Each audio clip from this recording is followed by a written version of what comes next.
Bonjour à tous et bienvenue dans un nouvel épisode de Long Live, le podcast de la longévité.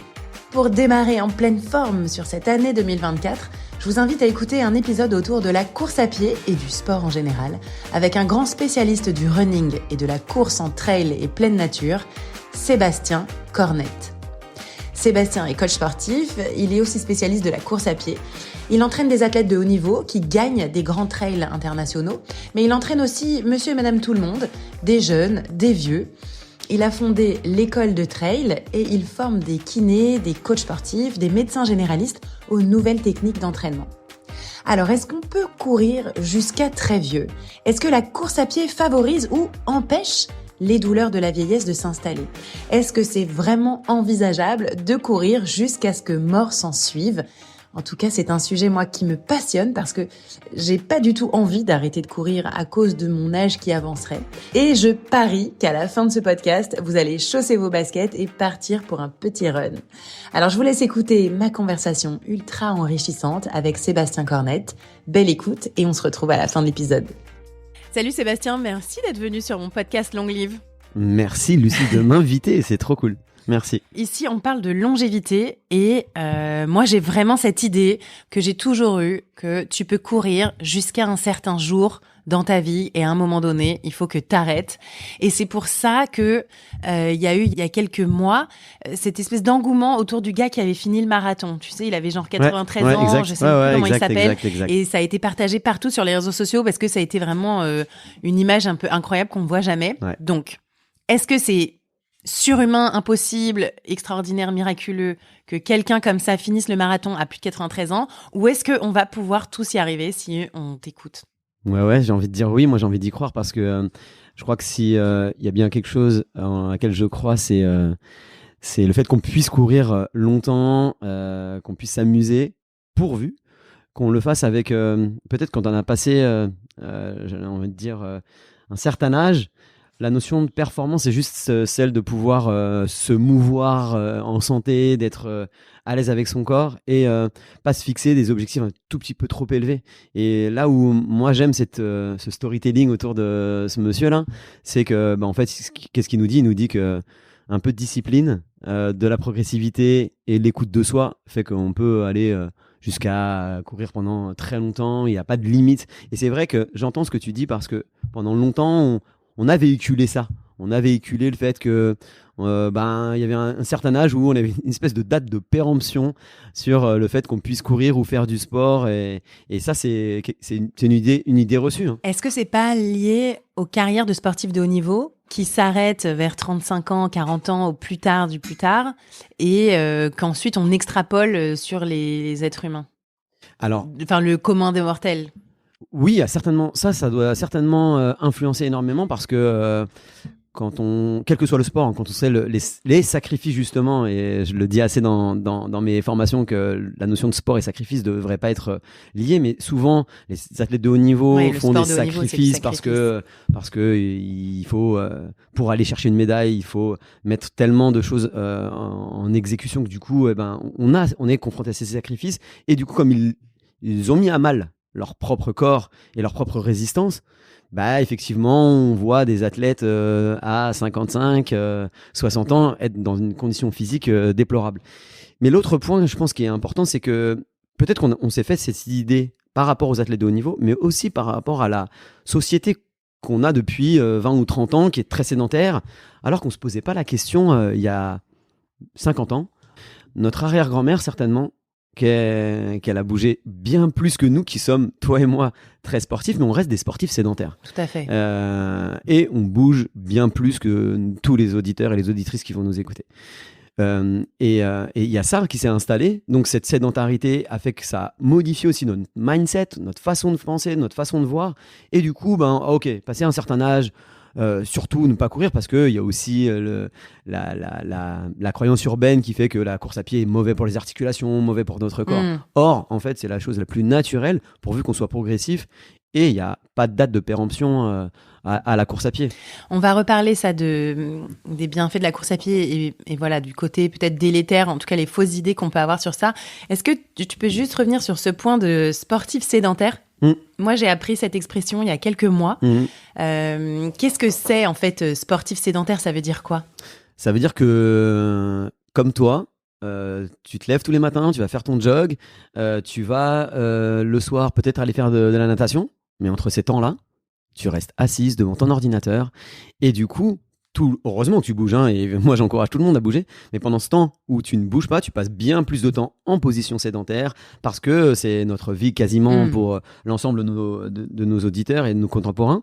Moi je donne des cours, alors quand je donne des cours je suis debout toute la journée et c'est le moment où je suis le moins sédentaire, mais quand même je fais des plans d'entraînement sur un ordinateur, donc je m'entraîne 2 fois au moins dans une journée, mais entre ces temps-là où je m'entraîne, je passe beaucoup de temps assis, donc avec cette notion de sédentarité qui fait que tu es un peu dans le speed, dans le stress, et le bienfait que t'engendre le sport peut avoir un effet, peut être impacté par l'effet délétère de justement ne pas se mouvoir. Et d'ailleurs, j'aime ces nouvelles pratiques. D'ailleurs, il y a des marques qui lancent leur propre tapis. Où j'ai un de mes confrères de la clinique du coureur, Jeff Esculier, qui à chaque fois qu'il fait une conférence, il a lui son tapis de marche et il travaille sur son tapis de marche. C'est ça qu'on devrait demain faire. Peut-être demain les collaborateurs. Des pédales sous le bureau. Exact, ouais. Et de travailler en marchant peut être une très bonne chose pour éviter justement de tomber dans cette sédentarité qui nous guette, même toi et moi, ça nous guette en fait. Ouais. Donc en fait, on est tous finalement sédentaires. On peut être sportif sédentaire, mais finalement des gens non sédentaires, il y en a pas. Ou alors c'est quoi ? C'est les jardiniers ou les personnes qui bossent à réparer les routes. C'est ça. C'est pour ça que j'évoquais notre arrière-grand-mère à toi et moi, qui elle se levait, je sais pas, mais elle allait faire le linge, péter la glace. Exactement. Et puis après, elle allait faire son jardin parce qu'il fallait manger. Et puis en plus, ils avaient une vie qui était en fonction du soleil. Enfin, il y avait évidemment, quand on dit ça aux gens qui nous écoutent, vont dire ok, ils sont bien gentils, mais ça fait un peu déconnecté.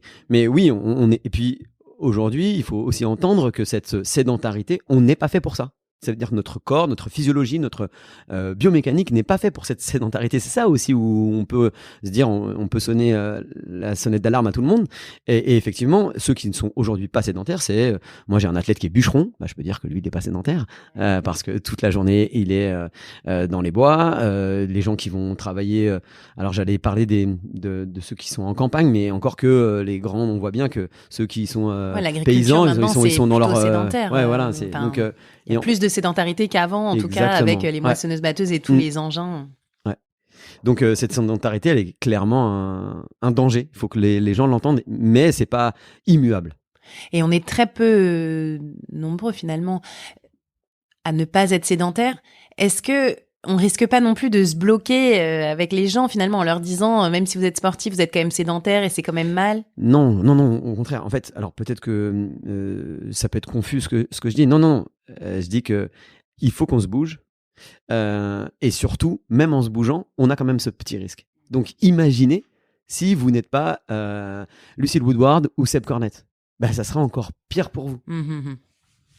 Ok, donc ça c'est pour le côté sportif sédentaire. Il y a pas très longtemps, j'avais écouté le professeur Carré qui est cardiologue et qui disait qu'il n'y avait pas plus sédentaire qu'un footballeur finalement, qui était vraiment le sportif sédentaire par définition, où finalement ils s'entraînent 1 heure et demie max par jour et le reste du temps ils sont allongés à jouer aux jeux vidéo. Ouais. Moi, je pense que c'est un peu caricatural parce que après ça dépend dans quel club il est. Je vais faire un peu de pub et je sais qu'on est à Paris, mais moi je suis supporter de l'Olympique de Marseille et je sais comment travaille le préparateur physique de l'Olympique de Marseille. Je crois pas qu'il soit totalement sédentaire. Okay. Quand ils s'allongent, ils sont en train de dormir. Alors évidemment, il y a le cliché du joueur hyper doué qui passe ses nuits ou à jouer au poker ou à la PlayStation. Oui, ça s'entend. Maintenant, on est dans les sports où on va oublier la caricature et on va oublier les plus grands. Mais aujourd'hui, c'est des vrais athlètes et ils s'entraînent 2 fois dans la journée avec des collations, évidemment de la récupération.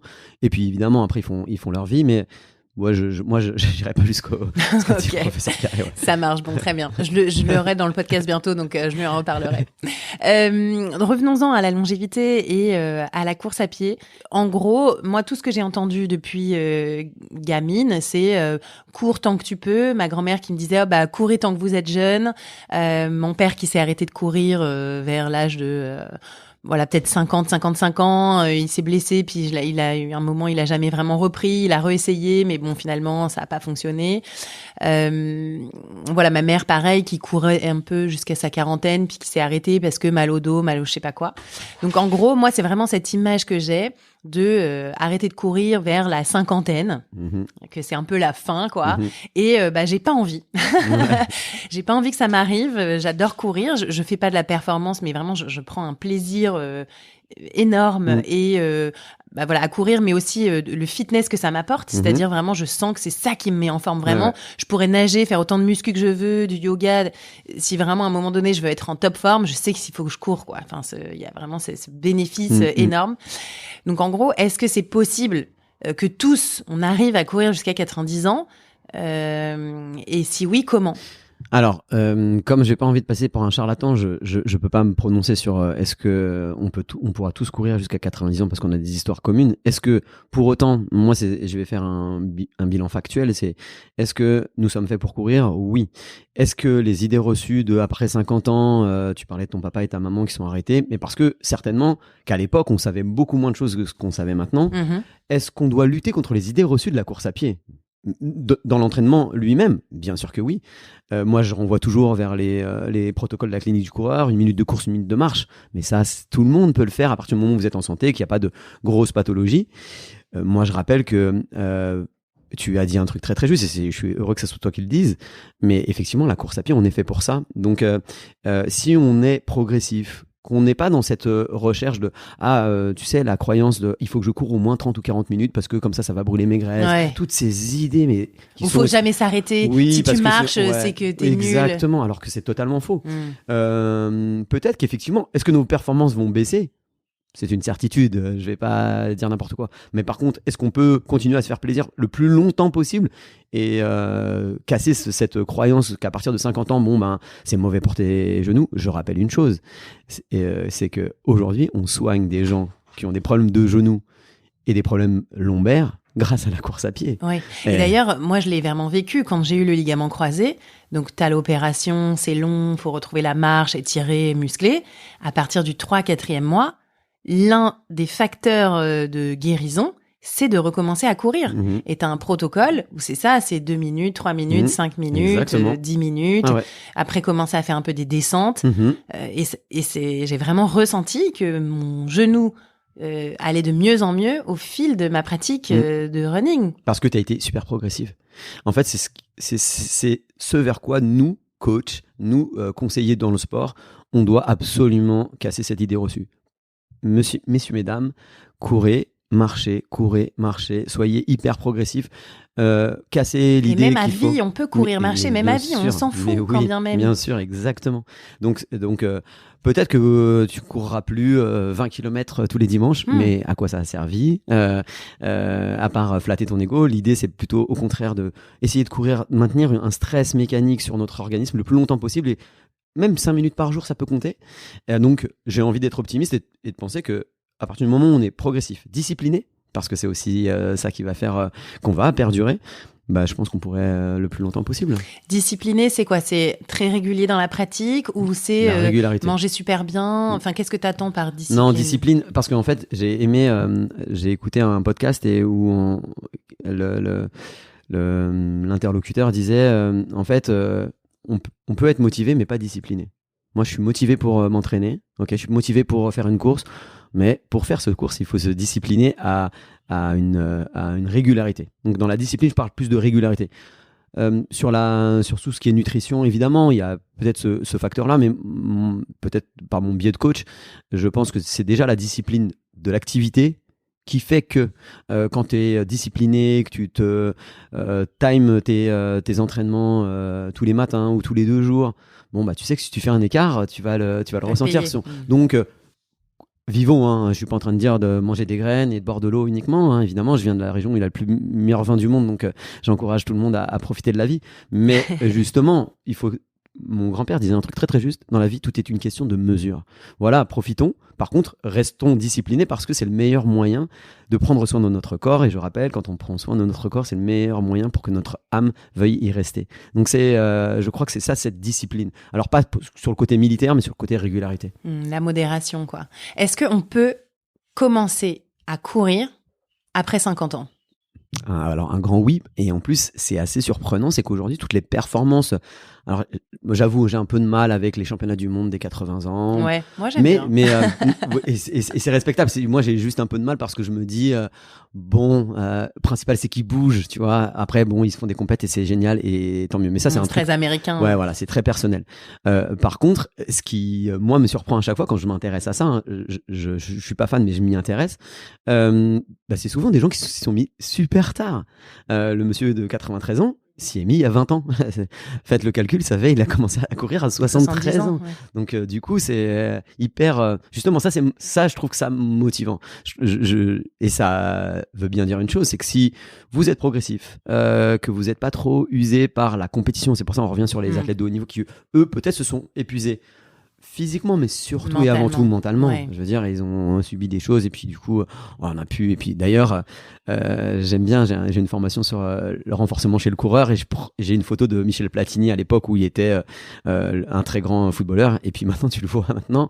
J'ai beaucoup de respect pour l'homme, hein, mais il a plus le fitness d'un sportif et ils sont nombreux, hein, encore plus on parlait des footballeurs dans ce milieu-là.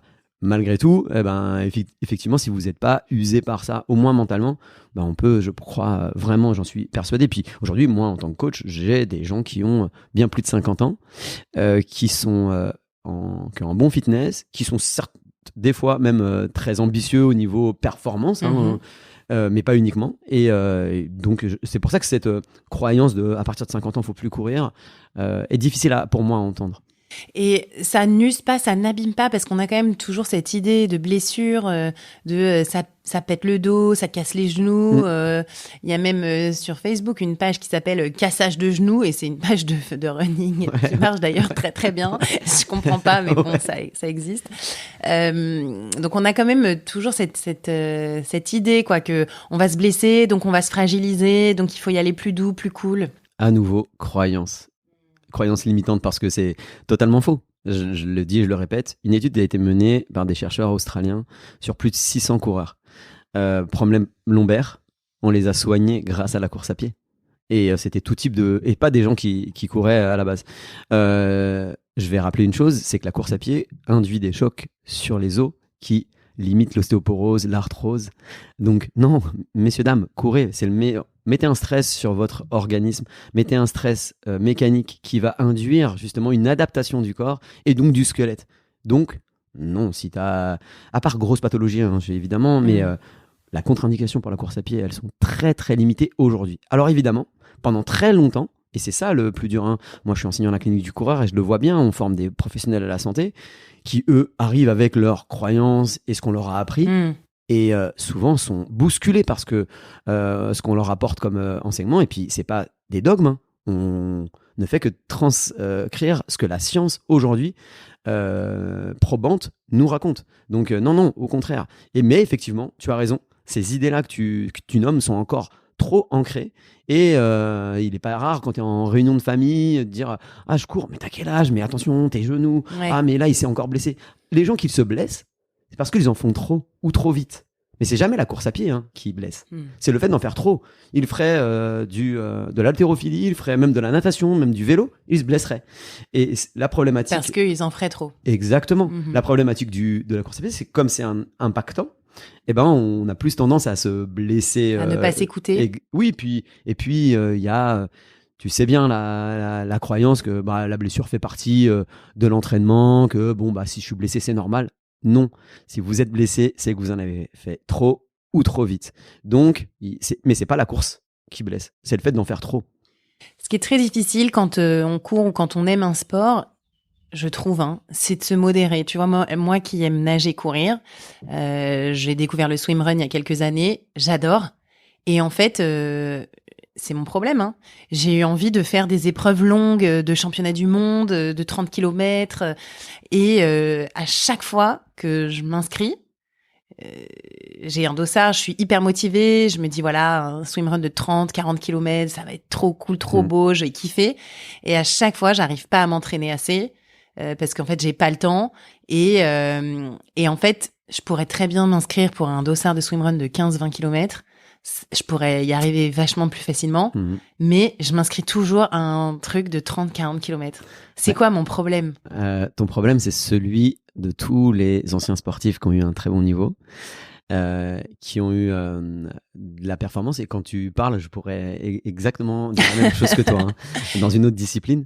Mais c'est accepter de faire le deuil de l'athlète qu'on a été et des performances Mais moi, j'ai pas passées. été un athlète. Tu vois, Oui, j'avais un petit niveau régional en natation. Oui, mais sans alors, brasse. Quand même. Déjà, tu commences par te dénigrer, alors que moi, je pense que tu as été une bonne athlète. Et que du coup, il y a aussi toujours ce rappel, je suis capable de le faire. Il y a cette partie négative, j'appelle ça le syndrome Strava, tu sais, de l'ego qui va te dire attends, tu es capable de le faire, tu vois. Et tu viens de dire un truc très très juste. Tu prendrais autant de kiff, je suis sûr, sur un 15 km. Mais au départ, tu te dirais quand même, je suis capable de faire ça. Ouais. Donc c'est la problématique des sportifs. Alors même si tu dis que t'as pas été une grande sportive, en tout cas t'as toujours été sportive et compétitrice, ça oui, c'est sûr. Tu vois. Et du coup, s'engager sur des choses. T'as fait ma formation hier de la clinique. Du coup, c'est ce que je disais, quand tu veux faire un ultra, quelle que soit la distance, faut au moins s'entraîner 5-6 fois. Si t'es pas capable de t'entraîner 5-6 fois, faut être en mesure de se dire ok, vu que je ne suis pas capable d'avoir ces 5-6 fois par semaine, est-ce que je vais pas être plus bas ? C'est la problématique de notre société. On veut consommer, tu vois, et c'est pas à toi que moi, j'ai exactement le même problème. Donc, c'est bien que c'est toi qui l'ai évoqué, comme ça, je vais pas me mettre à nu, mais c'est exactement ça. On se dit, ouais, en fait, je pourrais faire ça. Tu vois, moi, j'étais inscrit sur un 50 km que j'ai pas pu faire. Bon, en fait, je pourrais pu prendre du plaisir sur le 30, mais on a ce côté compétition. Donc, c'est ce qui peut freiner. Il n'y a rien de pire qu'un ancien sportif qui, allez, je vais remettre un dossard, je vais faire une nouvelle discipline, mais j'ai quand même un petit niveau, tu vois, ce serait dommage de ne pas le faire. Alors qu'en fait, et en plus, c'est paradoxal parce que toi et moi, on conseille les gens. Et ouais. Moi, je dirais à quelqu'un comme moi, je lui dirais franchement, pourquoi tu t'inscris à un 40 km ? Les 20, c'est aussi beau. Carrément. Tu as les mêmes sensations. Et plus, du coup, tu peux aller un peu plus vite et te faire plus plaisir, tu vois, à la rigueur, chercher un petit chrono. Donc, ou alors, un 20. je dirais la même chose que toi. Ou alors, je dirais, le 40, peut-être fais-le avec un pote, une pote, en off, tu vois, parce que ça se fait beaucoup. T'as moins de pression. Du coup, c'est pas le mode compétition. Alors, moi, je pense que la compétition peut être aussi un challenge. En off, c'est-à-dire quoi ? Tu mets même pas ton vrai nom sur ton dossard ? Non, ça veut dire que tu fais pas la compétition officielle. Ça veut dire que la compétition a lieu le dimanche, tu l'as fait le samedi, tu vois. Oui, d'accord, tu prends la trace. Exactement. Et ça, tu vois, par exemple, en trail, qui est une discipline que je maîtrise à peu près, il y a de plus en plus de gars qui se disent, bon, au final, moi, je prends la trace et puis je vais le faire en off avec des potes. Il y a de plus en plus de défis sur ce qu'on appelle des FKT, c'est-à-dire des traces officielles dans le monde entier, qui reprennent souvent sur DGR et les gars se challenge, mais à distance. Du coup, tu as cette pression en moins et ce plaisir qui est toujours là. Pour l'aventure. Ouais, pour l'aventure. Et puis au final, t'es moins pris par le côté compétition. Balai. Exactement. La voiture balai, c'est tes enfants qui vont t'attendre à un ravito parce que tu t'es dit, tiens, je vais me lancer un défi. Et puis, ils vont t'attendre, ils vont te faire le ravito. Ça pourrait être super sympa. Tu vois, en trail, ça marche énormément. Moi, j'en organise avec mes athlètes. C'est super cool. T'as plus la notion de dossard. Alors, du coup, ton ego, il faut que tu saches lui dire, bon, reste de côté. Sers-moi juste à me motiver pour prendre du plaisir à ce moment-là. Et c'est ça la difficulté quand tu as été ou un athlète de haut niveau ou un bon athlète, c'est de se dire, ok, est-ce que je fais le deuil d'être performant dans la notion, parce que pour moi la notion de performance, tout le monde veut l'être performant, mais dans la notion chronométrique. Et ça peut être la difficulté de s'inscrire sur un dossard, sur une compétition et de prendre un dossard, mais je pense quand même que le dossard va aider à se motiver. Peut-être que ça, tu vois, est-ce que je vais aller m'entraîner ? En fait, j'ai pas de compétition. Bon, je vais faire ça pour mon fitness. C'est ça. Parce que d'ailleurs, moi, je le dis souvent. Parfois, les gens disent comment on fait pour rester motivé ? Et je leur dis toujours, prends-toi un dossard. Ouais. Parce qu'en fait, ça te challenge. T'es un peu obligé de t'entraîner. T'es content de l'avoir fait. Ouais. Ça te remonte ton ego. Tu l'as fini en temps et en heure, entre guillemets, par rapport à la voiture balai. Donc, ouais. En fait, il faut peut-être faire un peu des deux, quoi. Pour moi, je pense qu'à passer, tu vois, si j'ai une conviction, c'est qu'on peut faire de la course jusqu'à très tard. Par contre, j'ai une autre conviction, mais là, totalement personnelle, et c'est pas l'enseignant ou le coach qui parle, c'est que, au bout d'un moment, c'est pour ça que je te dis que je suis pas fan des championnats du monde des 80, 100 ans. je pense qu'à un moment donné, ça, il faut le laisser de côté, le garder un peu moins régulièrement que ce que tu l'as fait précédemment pour que ça soit un challenge, pour que ça soit une excuse pour rencontrer des gens, pour avoir un rendez-vous avec des amis parce que ça fait longtemps que vous n'êtes pas vus puis que c'est la bonne occasion. Tu vois, moi je vais rejoindre, on va faire les 24 heures du Mans en VTT avec un de mes meilleurs amis. Bon, bah, en fait, parce que ça fait 3 ans qu'on s'est pas vus. C'est Samuel Bernard. Exact. Et du coup, tu vois, c'est une excuse en fait. La compétition devient une excuse pour. Puis en plus, c'est une notion de partage. Chez moi, il y a la plus belle course du monde qui s'appelle le duo de l'Ermitage. Bon bah, tu cours à 2, ça c'est super. Tu vois, c'est une vraie excuse pour mettre un dossard. Mais en fait, au final, je fais aussi beaucoup de off. Et est-ce que je prends autant de plaisir? Oui. Et encore plus parce qu'il n'y a pas cette notion de attention, vu que tu as fait des résultats il y a quelques années, on va te regarder du coin de l'œil. Est-ce qu'il est sur la pente descendante ou pas? C'est cet ego qui vient un peu te gâcher ce plaisir. Alors, j'adore. Et tu vois, je n'y avais jamais vraiment pensé. Mais tu vois, moi qui suis pas une professionnelle du trail ou du swimrun, en fait, je participe, mais c'est pas moi qui organise les traces et tout. En plus, avec l'eau en eau libre, tu vois, c'est un peu compliqué. En fait, je me dis qu'il n'y a pas assez de propositions de plaisir ou de partage comme ça, de courses off, sans vraiment de chronomètre, sans vraiment de... Mais toi, avec ta communauté, ouais, t'as raison. Allez, on se donne tous rendez-vous à Marseille dans les Calanques. Et j'ai la trace, en plus, si Jean-Marie nous écoute, celui qui est organisateur de Swimrun France, il est tellement génial qu'il pourrait te partager une trace et... fais comme tous les événements que tu fais, je suis sûr que ça marcherait du tonnerre. Je l'avais vécu quand j'ai fait un stage de swimrun en Croatie là avec la team en vol, où finalement, enfin, tu vois, c'était jamais chronométré, juste s'entraîner, vivre des moments, et j'avais adoré, même plus que des courses finalement. C'est sûr. Ça me fait énormément réfléchir. Alors revenons-en quand même à cette longévité qui m'anime. Donc en gros, si j'ai plus de 50 ans, 55 ans, allez, ménopausée, j'ai quand même envie de me remettre dedans, ou par exemple un homme, on vient de lui dire qu'il a un peu trop de cholestérol, il faut qu'il s'y remette, il aime bien courir. Qu'est-ce qu'on fait pour s'y remettre? Est-ce qu'il faut courir tous les jours? Est-ce qu'il faut courir 2 fois par semaine? Est-ce que il faut se racheter des nouvelles super baskets? C'est une excellente question. Beaucoup de questions. Ouais. Alors la première, est-ce qu'il faut courir tous les jours? Ben pareil, on casse l'idée reçue de si tu cours plus de 3 fois par semaine, tu vas t'abîmer les genoux, tu vas t'abîmer les articulations, c'est pas très bon. Moi, j'encouragerais les gens à courir 6 fois par semaine. Alors là, les gens qui nous écoutent, quoi? Mais j'ai du mal à y aller une fois. Oui, mais sauf que vous croyez qu'il faut y aller une fois 1 heure. Moi, je vous dis, allez faire un protocole de 5 fois 1 minute de course, 1 minute de marche. Puis le lendemain, 6 fois 1 minute de course, 1 minute de marche. Et puis si vous n'y arrivez pas à aller courir, peut-être faites de la corde à sauter à la maison. 5 minutes, 10 minutes. Pour que ça induise un stress de course, et courez le plus souvent possible. Et puis gardez-vous votre 2 fois 1 heure pour aller faire, pas 1 heure de course, hein, évidemment, pour quelqu'un qui s'y remet. Les protocoles dont je parlais de la clinique sont hyper bien faits et 100% de réussite si vous le faites correctement. Mais si tu ne cours pas, je crois que sur l'un des protocoles, tu mets 6 semaines à courir 1 heure en continu. Donc, il faut accepter ça.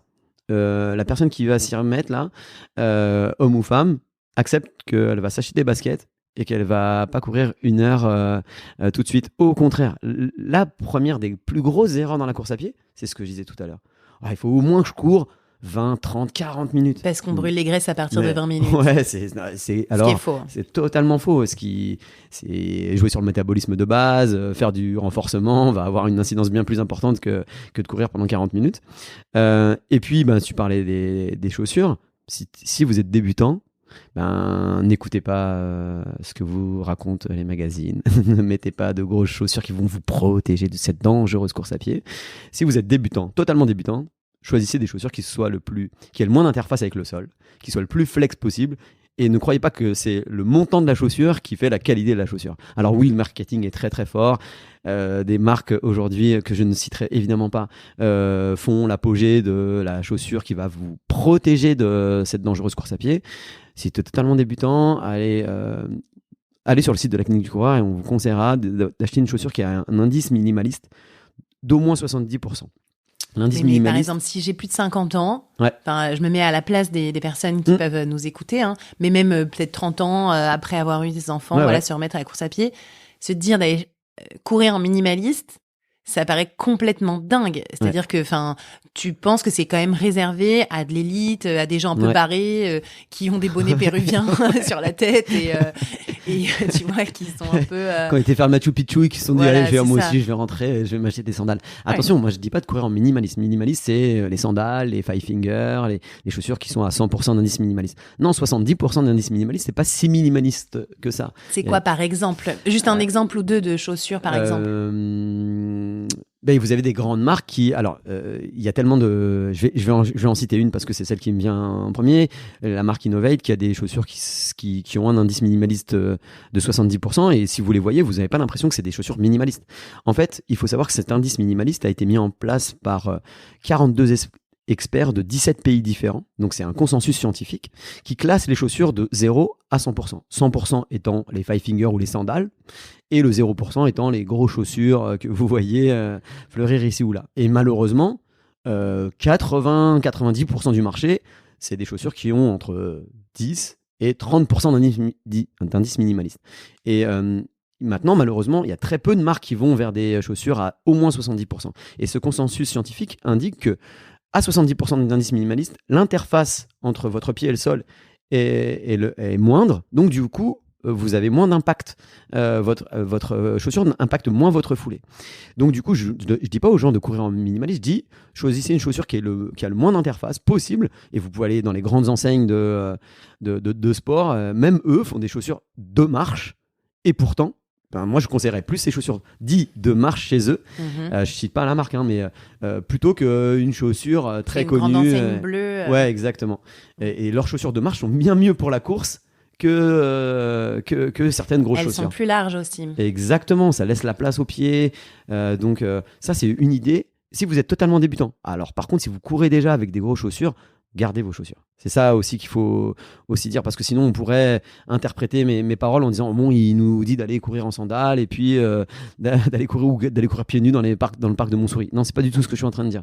Si vous êtes totalement débutant, ça fait un consensus scientifique aussi. Il est préférable que vous ayez une chaussure qui ait le plus gros indice minimaliste possible. Par contre, si vous avez déjà un peu courroté et que vous avez des grosses chaussures à peu près 30% d'indice minimaliste, qui est à peu près la moyenne du marché, gardez-les et essayez d'être quand même malgré tout régulier. Alors moi, j'ai fait une transition vers le minimalisme. Ça m'a pris plus d'1 an. Et en fait, ça, on le dit très peu.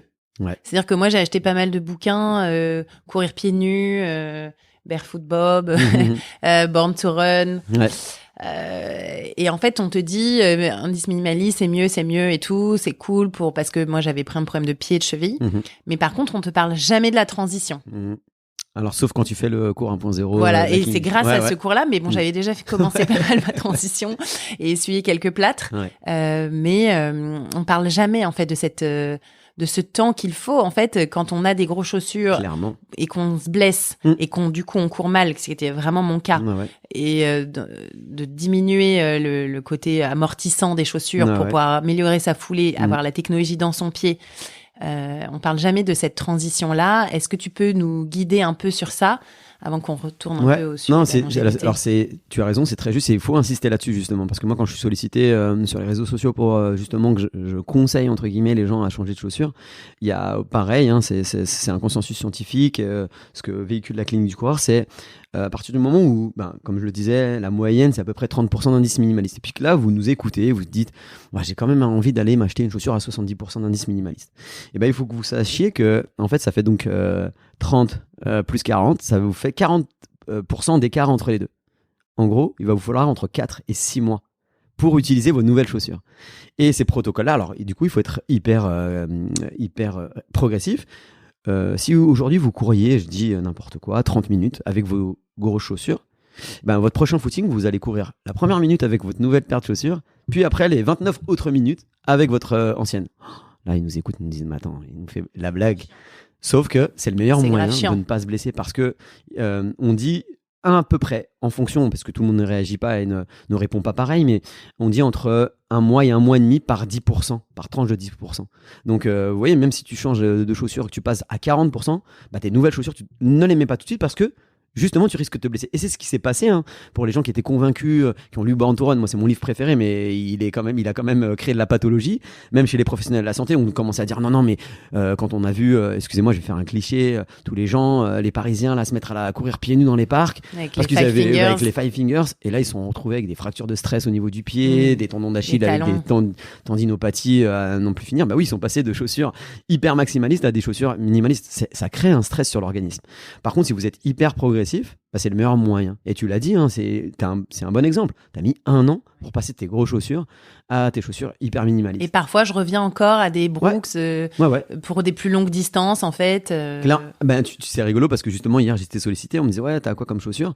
Moi, je sais que j'ai un tendon d'Achille qui, des fois, va me titiller. J'ai mes chaussures que j'appelle d'handicapés, donc justement la même marque que tu viens de citer, avec un drop un peu plus important. Quand je sens que c'est pas top, je rechange. Mais c'est vrai qu'effectivement je suis plus sur des chaussures au moins avec un indice minimaliste de 70.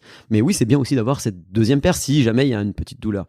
Mais oui, si on fait une transition trop rapide, c'est le meilleur moyen de se dire en fait j'étais bien mieux dans mes grosses chaussures amortissantes. C'est la problématique de notre époque, c'est-à-dire on vient de s'acheter la paire de chaussures et on va aller très vite, trop vite. Tu as écrit un livre qui s'appelle « Moins courir pour mieux courir ». C'est un peu antinomique puisque tu nous dis qu'il faut courir tous les jours. Ouais. Donc, en gros, qu'est-ce qu'il faut ? Est-ce qu'il faut, pour pouvoir courir longtemps et ne pas se blesser, pour pouvoir continuer à kiffer jusqu'à 80, 90 ans, est-ce qu'il faut pas... Enfin, moi, ce que je comprends, c'est qu'il faut courir presque tous les jours, mais des toutes petites distances et faire du renforcement musculaire. En fait, c'est ça la clé. C'est clairement la clé. En fait... Le moins courir pour mieux courir, il est là pour casser le dogme, pour choquer un peu, évidemment, parce que j'aime le challenge et j'aime le débat. Et en fait, on l'a dit tout à l'heure, ne serait-ce que quand tu veux te mettre à courir, on croit qu'il faut courir X temps. Alors que, déjà, avant de courir, si on se renforçait, il faut savoir que la force est la première des qualités qu'on perd. À partir de 25 ans, tout le monde perd en force. Et puis, on a évoqué, on est sédentaire. Donc, cette perte de force, elle est exponentielle. Donc, du coup, avant d'aller se remettre à courir, ou en même temps qu'on se met à courir, si on faisait du renforcement. Et c'est la méthode école de trail qui est expliquée dans le livre Moins courir pour mieux courir. Ça explique ça. La méthode se repose sur 3 piliers. Le renforcement parce que nos contemporains sont pas assez forts. La technique parce que tu l'as évoqué. Toi, tu as voulu changer parce que ta foulée te convenait pas parce que tu me blessais. Tu te blessais. Ouais, en gros, dès que je courais plus de 15 km, je me faisais mal, soit au genou, soit à la hanche, soit au pied. Et c'est rigolo, mais toutes les pathologies au-dessus du genou jusqu'au cervical, c'est parce que vous avez tendance à être plutôt talonneur avec une grosse chaussure. À l'inverse, si on revient sur les chaussures minimalistes, si vous vous blessez plutôt en dessous du genou et au pied, c'est plutôt que vous avez des chaussures minimalistes et que vous courez plutôt avant-pied. Donc pour revenir sur le bouquin, l'idée c'était de justement arrêtons de croire que, et ça pour tout niveau, pour le débutant, comme pour celui qui veut faire l'éco-trail de Paris, qu'il faut absolument qu'il fasse des heures. Et en fait, il y a beaucoup d'outils aujourd'hui et on les connaît. Et en plus, la science valide ça. Moi, je suis heureux parce que je suis arrivé à maintenant 15 ans avec cette idée un peu loufoque de casser un peu les dogmes. Et aujourd'hui, la science valide le fait qu'il vaut mieux se renforcer pour un coureur que qu'il y ait les heures et les heures ou de croire qu'il faut absolument courir tant de temps pour que ça ait un effet sur notre squelette et sur notre physiologie. Donc c'est ça l'idée de ce livre et qui fait que aujourd'hui il rencontre un vrai succès et je suis heureux parce que ça rencontre un succès auprès des gens qui débutent mais aussi auprès de gens qui sont d'un bon niveau et qui veulent être performants parce qu'on commence à se poser des questions parce qu'on voit les gens se blesser et la blessure, messieurs dames, c'est une erreur d'entraînement. C'est pas mince, je me suis blessé. 90% de la cause des blessures sont dues à une erreur d'entraînement, donc à trop vite, trop de volume. Et donc ce volume-là doit être cassé. Je dis pas qu'il faut pas courir, tu l'as dit, mais courons moins en couplant ça avec de la mobilité et du renforcement, des choses très très basiques déjà. C'est pas la peine d'aller s'inventer des exercices très complexes. On peut les retrouver sur tes réseaux, tu partages plein de choses, je partage plein de choses. Voilà, des trucs très très très très simples. Mais oui, comprenons que si on veut se mettre à courir, le couple course-renforcement est idéal pour une meilleure santé et pour une meilleure longévité. Donc, c'est du renforcement musculaire en charge ou en poids de corps. Enfin, moi, j'ai été assez surprise d'apprendre récemment que c'était vraiment la force qui était le meilleur... le meilleur allié de la course à pied, c'est-à-dire des charges très lourdes, 80% de la répétition max. Donc, par exemple, je sais pas si vous faites des squats, c'est des squats peut-être à 40, 50 kilos. Donc, ça paraît énorme, en fait. Et encore une fois, toujours cette idée de ça va te péter le dos, ça va te péter les genoux. Alors, s'il doit y avoir une chronologie, évidemment, on va guider nos auditeurs comme ça. Mais d'abord, on commence à poids de corps, déjà. Ça, c'est la première des choses. Comme quand sans charge, du renforcement musculaire avec rien. Des exercices très très basiques. Et puis après, on prend l'exemple. Tu l'as dit. Aujourd'hui, ça fait consensus scientifique. Si vous avez à choisir entre l'endurance de force, donc c'est-à-dire faire beaucoup de répétitions avec une charge faible, voire sans charge, ou une charge lourde avec peu de répétitions, il faut privilégier ça. Et d'ailleurs, quand les gens sont blessés, qu'ils vont chez des bons kinés, qui les prennent bien en charge, dès que sur une blessure, on met de la charge additionnelle pour créer une adaptation sur le corps. Et aujourd'hui, toutes les études que moi je nomme dans mes cours, elles démontrent ça. Si vous avez à choisir entre l'un ou l'autre, c'est mieux la charge. Alors, le problème, c'est que si on dit ça, les gens vont se dire, oh là là, alors déjà, j'ai peur de courir. Et en plus, ils nous disent qu'il faut passer sous la barre. Oui, mais c'est ça, en fait. Ça crée en fait un nouveau monde dans lequel il faut se sentir légitime. Ouais, tout à fait. Mais du coup, moi, j'ai envie de dire, déjà, commencer par un petit peu de course, un petit peu de renforce à poids de corps. Et puis, au bout de quelques mois, n'allons pas trop vite, surtout pour les gens qui veulent durer et qui s'y remettent là, peut-être rapprochez-vous d'une salle pas loin de chez vous. Tu partages et je partage des exercices qui sont faciles et qui, bien guidés, évidemment, n'induisent pas de risque de blessure, parce que c'est quand même ça le plus important, tu l'as dit. Par contre, là encore, sur les charges additionnelles, il y a beaucoup de croyances. Mais beaucoup de croyances parce qu'aussi, on a vu des gens extrêmes se péter le dos et se péter le genou, effectivement, en réalisant des exercices de manière pas du tout bonne techniquement. Et donc, effectivement, il vaut mieux. Et c'est ça qui donne raison à ceux qui font rien. Vaut mieux ne rien faire que faire mal. Ok, j'entends. Au moins, on se blesse pas. Enfin, on se blesse autrement, quoi. On a mal au dos parce qu'on est sur le canapé. C'est ça. Ok, donc renforcement musculaire, courir un petit peu tous les jours. Presque tous les jours, quoi.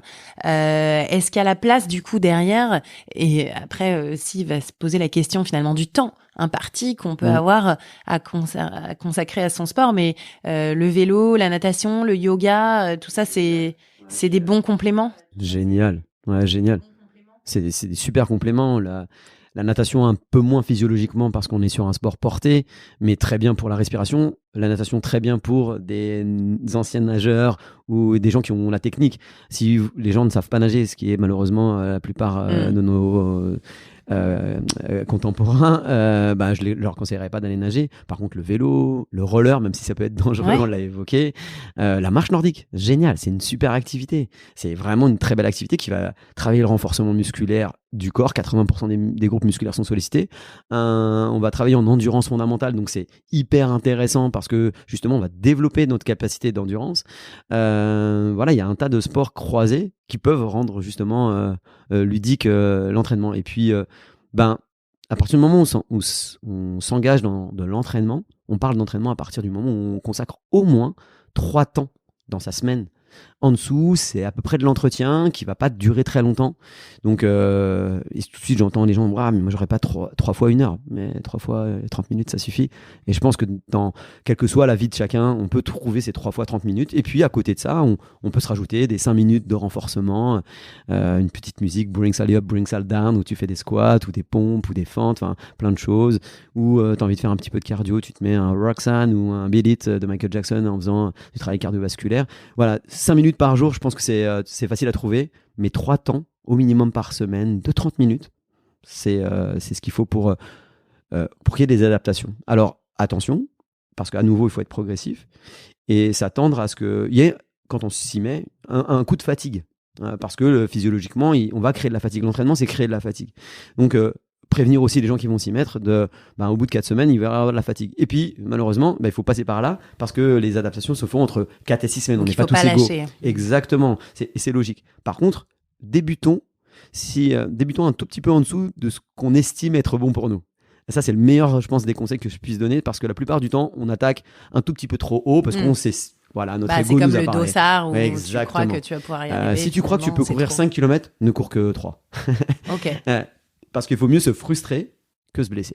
Et la plupart des gens qui se mettent à courir s'usent très vite. Et effectivement, on se coup de barre au bout de 4 semaines, mais ils l'ont parce que surtout, ils en ont fait trop vite. Et... Trop d'enthousiasme et de motive aussi au début. Exactement. C'est pour ça que c'est pas un problème de motivation, c'est un problème de discipline. La motivation, on l'a tous. On veut tous avoir un summer body. Mais est-ce qu'on a la discipline pour ce summer body? En fait, non. C'est là où patience. Et cette patience, de progresser. Exactement. Ouais. On arrive bientôt à la fin de l'entretien. Il y a pas très longtemps, j'ai fait des questions-réponses sur Instagram et beaucoup de personnes m'ont demandé un programme autour de la ménopause. Voilà. Et souvent, c'était fais-nous un truc un peu doux après 50 ans, 60 ans. J'ai besoin de me remettre en forme, un truc tout doux, du yoga, du pilates. Et alors bon, voilà, c'est sûr que moi, ça m'intéresse de réathlétiser les personnes de plus de 50 ans, 60 ans. Mais clairement, c'est pas tout doux. Enfin... tu vois. Et en fait, il va vraiment falloir rééduquer un peu la pensée. Si tu veux te remettre en forme après 50 ans, 60 ans, il va falloir pousser de la fonte, va falloir courir très régulièrement, faire du vélo un peu intense, faire un peu de fractionné ou d'intervalle. Et clairement, ça arrache. Ouais. C'est rigolo que tu dis ça parce qu'effectivement, en fait, si c'était si magique, toi et moi, on bosserait plus depuis très longtemps. Mais c'est effectivement cette croyance et cette place du sport dans notre société au final, parce que comme si c'était simple de se remettre en forme. Non, il faut être franc avec les gens qui nous écoutent. Ça va être dur, mais le bienfait psychologique, physiologique et mécanique qu'on va induire sur notre organisme n'a pas de prix. Le premier des médicaments, c'est le sport. C'est le premier des médicaments. J'ai eu la chance de travailler pour une société qui me faisait intervenir en même temps que les grands laboratoires sur le diabète. Et en fait, malgré les très bonnes molécules qu'ils avaient trouvées pour lutter contre le diabète type 2, la meilleure des molécules, c'était le sport. Donc voilà, et ça, je le dis pour ça, mais pour la rémission de cancer, c'est le sport. Et je suis des gens qui sont malades chroniques, ça reste le sport. Donc c'est ça qu'il faut. Oui, non, on s'excuse, mais ça sera pas doux. Alors on peut faire des choses en s'y mettant doucement et progressivement, ça c'est la priorité des priorités. Mais non, ça n'existe pas de se réveiller et puis d'être d'un seul coup. Oh, j'ai même pas senti que ça j'avais progressé. Moi, ce que j'entends, c'est que nous, en tant que patients ou monsieur et madame tout le monde, on va devoir rééduquer nos professionnels de santé parce que il y a un vrai court-circuit qui s'est fait finalement entre les nouvelles données scientifiques et parfois beaucoup de l'information qu'on peut avoir dans les magazines, les podcasts, les sites internet, les réseaux sociaux. Cette nouvelle tendance finalement à la guérison du corps par le corps. Moi, quand je vois les kinés qui font la formation de la clinique du coureur, ils sont très jeunes. Beaucoup ont moins de 30 ans, début de carrière. Et il y a encore ces vieilles pensées. Il va falloir dépoussiérer ça on va avoir du taf en fait. Ouais, il y a du taf et du coup je vais rebondir là-dessus en nommant une étude qui a été menée sur les anciennes et les nouvelles pratiques. Une nouvelle pratique, mais 17 ans à être connue par l'ensemble des praticiens. Mais une ancienne, mais 42 ans à partir. Donc effectivement, heureusement. Ça prend 2 ou 3 générations. Oui, quoi. Heureusement qu'il y a des jeunes parce que du coup ça va dépoussiérer un peu tout ça. Mais effectivement, tu parlais du fait qu'il y ait très peu de coachs sur les formations de la clinique du coureur sur le 1.0. Moi je trouve ça aberrant quand ça s'appelle prévention de la blessure chez le coureur, qu'il y ait peu de coachs qui viennent s'intéresser à ça. Moi quand en 2016 j'ai fait la première formation, que j'étais le seul coach sur 50 personnes, je trouvais ça étrange. Maintenant, que moi, parce que je suis quelqu'un qui voit toujours le positif, voir justement tous ces jeunes en formation, je me dis grâce à eux, c'est eux qui vont changer certainement. Et puis les anciens praticiens qui restent sur leurs idées partiront quoi qu'il arrive. Merci infiniment en tout cas Sébastien d'être venu sur Long Live, le podcast de la longévité et je te souhaite de bonnes courses longtemps pour profiter. Et moi je te souhaite une grande réussite et c'est toujours un plaisir d'échanger avec toi. Merci beaucoup. Merci.